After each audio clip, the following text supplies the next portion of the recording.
இப்போ அடுத்து நம்ம பார்க்குறோம் மூளைக்கு.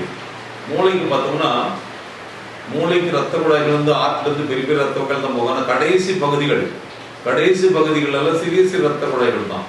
இந்த மூளை பாதிப்பு சுகர்னால பொதுவாக ஒரு 50 வயசுக்கு மேலே வரும். சுகர் பல வருஷம் இருக்குன்னு வச்சுங்க. 50 வயசு ஆச்சுனாக்கா எப்படி ஒரு அறிகுறிகள் தெரியும், மறந்து போயிடும், நிறைய விஷயங்கள் மறந்து போயிடும். அப்புறம் படிக்கிறது வந்து ஞாபகம் வச்சுக்க முடியாது. இது மாதிரி காக்னிட்டிவ் ஃபங்க்ஷன் சொல்லிட்டு அப்படியே கொஞ்சம் கம்மியாகும். பழைய நினைவுகள் நல்லா இருக்கும், புது நினைவுகளை வச்சுக்க முடியாது. காத்தால வந்து நம்ம எங்க சாமி வச்சோன்னு ஞாபகம் வராது. காத்தால சில பேர் காப்பி குடிச்சோமா இல்லைன்னு கூட ஞாபகம் வராது, இன்னொரு காப்பி குடிச்சிருவாங்க.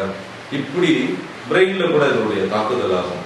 ஆனால் 60 வயசு கிராஸ் ஆகும்போது பெரிய ரத்த குழாய்களும் பாதிக்கும். அப்புறம் ரத்த குழாய்கள் கொழுப்புனால அடைச்சிக்கிட்டு அது வந்து அப்படியே உங்களுக்கு ஸ்ட்ரோக் அப்படின்னு பக்கவாதம், கை கால் வராமல் போயிடும். இதெல்லாம் வந்ததுக்கு அப்புறம் எவ்வளோ கஷ்டம் தெரியுமா? அவங்களுக்கு கஷ்டம், அவங்க சார்ந்தவர்களும் கஷ்டம், மன விளைச்சல், இது மாதிரி பல பிரச்சனைகள் வந்துடும். இதுவும் அந்த கை கால் வராமல் போயிட்டுன்னா உடனே சரி பண்ணனா பட்டு படிக்கிற பெட்ல இருந்தாங்கன்னா பெட் சோர் அப்படின்னு சொல்லிட்டு படுக்கை புண் வந்துடும். அதை ஆற்றுறது பெரிய பெரிய கஷ்டமாயிடும். இது வந்து ரத்த குழாய்கள் பாதிப்பு பிரெயின்ல வர்றது. ஹார்ட்ல பார்த்தீங்கன்னா ஏற்கனவே சொன்னேன், ஹார்ட் அட்டாக் அது பெரிய ரத்த குழாய்கள் பாதிக்கிறது. இதுவும் வருஷத்துக்கு ஒரு முறை ஈஸியாக எடுத்து பார்க்கணும். 2 வருஷத்துக்கு ஒரு முறை இல்லை 3 வருஷத்துக்கு ஒரு எக்கோ கார்டியோகிராம் பார்க்கணும்.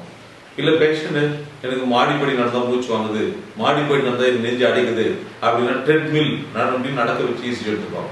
முன்கூட்டி அதை பார்த்துட்டு சரி பண்ணிடலாம். சரி பண்ணுறதை விட்டுட்டு ஹார்ட் அட்டாக் வந்ததுக்கு அப்புறம் நெஞ்சு வலி வந்து ஸ்வெட்டிங் ஆகி பிபி கம்மியாகி ஐசியூல அட்மிட் பண்ணி அதை சரி பண்ணும்போது எப்படி ஒரு வீடு எரிஞ்சதுக்கு அப்புறம் அணைக்கிறோமோ அது போல. ஆனால் அதே வந்து வீடு எரியாமல் இருக்கிறதுக்கு நாம வந்து ஃபயர் சேஃப்டின்னு வச்சிருந்து எங்கதான் வீடு எரியுது புகை வருதுன்னா உடனே வந்து நம்ம ஃபயர் சேஃப்டி மிஷின்ல இருந்து கார்பன் டை ஆக்சைடு விட்டா டக்குன்னு அந்த ஃபயரை எக்ஸ்டிங்விஷ் பண்ணிடுறோம் இல்லையா?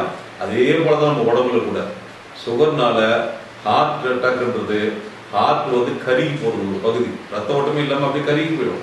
அப்படி ரத்தம் ஓட்டம் இல்லாமல் கருகி போய் அப்புறம் ஹாஸ்பிட்டல் வந்து வைத்தியம் பண்ணா அதுக்கப்புறம் மீதி இருக்கிற கொஞ்சம் மசில்ஸ் ரத்த கட்சி வரைக்கும் கம்மியாக தான் ஒர்க் பண்ணும். ஆனால் இது வராமல் தடுக்கலாமே. ஸோ தடுக்கிறதுக்கான முறைகள் எல்லாம் வந்து மருத்துவர்கிட்ட நீங்கள் ரெகுலராக வரும்போதும் சொல்றபடி ஃபாலோ பண்ணும்போதும் சொல்ற டெஸ்ட் எடுக்கும் போதும் அதை வச்சு ட்ரீட்மெண்ட் பண்ணும்போதும் உங்களுக்கு நிச்சயமாக பிரச்சனைகள் வராது. என்னோட அனுபவத்தில் சொல்றேன், 35 வருடங்களா ப்ராக்டிஸ் பண்றோம். 35 வருடங்களா வரவங்களும் இருக்கிறாங்க. அவங்க இன்னைக்கு 80 வயசு 90 வயசு கிராஸ் பண்ணியிருக்கிறாங்க, நல்லா தான் இருக்கிறாங்க. காரணம் regular follow, correct control medicine, தேவையான டெஸ்ட்டுகளை அப்பப்போ எடுத்து அதுக்கான பிரச்சனைகள் இருந்தால் அப்பப்போ சரி பண்ணிடுறது. இப்படி இதை பராமரிக்கிற முறை ரொம்ப ரொம்ப முக்கியமானது. நேயர்களே, இந்த சர்க்கரை வியாதி சம்பந்தமான அது அபாயகரமான விளைவுகள் வரக்கூடிய விஷயங்கள் ஒரே நாளில் வர்றதில்லை. பல ஆண்டுகளா உள்ளுக்குள்ள கொழுப்பு அடைத்து ரத்த குழாய்கள் பாதிக்கப்பட்டு அதனால வரக்கூடிய பிரச்சனை தான் பெருசா பூதாகரமா உருவெடுக்குது. அதை வந்து நம்ம ட்ரீட் பண்றதும் கஷ்டமா இருக்கு. பாதிக்கப்பட்டவங்களும் ரொம்ப மன உளைச்சலுக்கு உள்ளாகிறாங்க, பைனான்சியல் கிரைசிஸ்க்கு உள்ளாகிறாங்க, அவங்க சார்ந்து இருக்கிறவங்களும் ரொம்ப கஷ்டப்படுறாங்க. இது எல்லாம் நம்ம நிச்சயமா தடுக்கலாம்.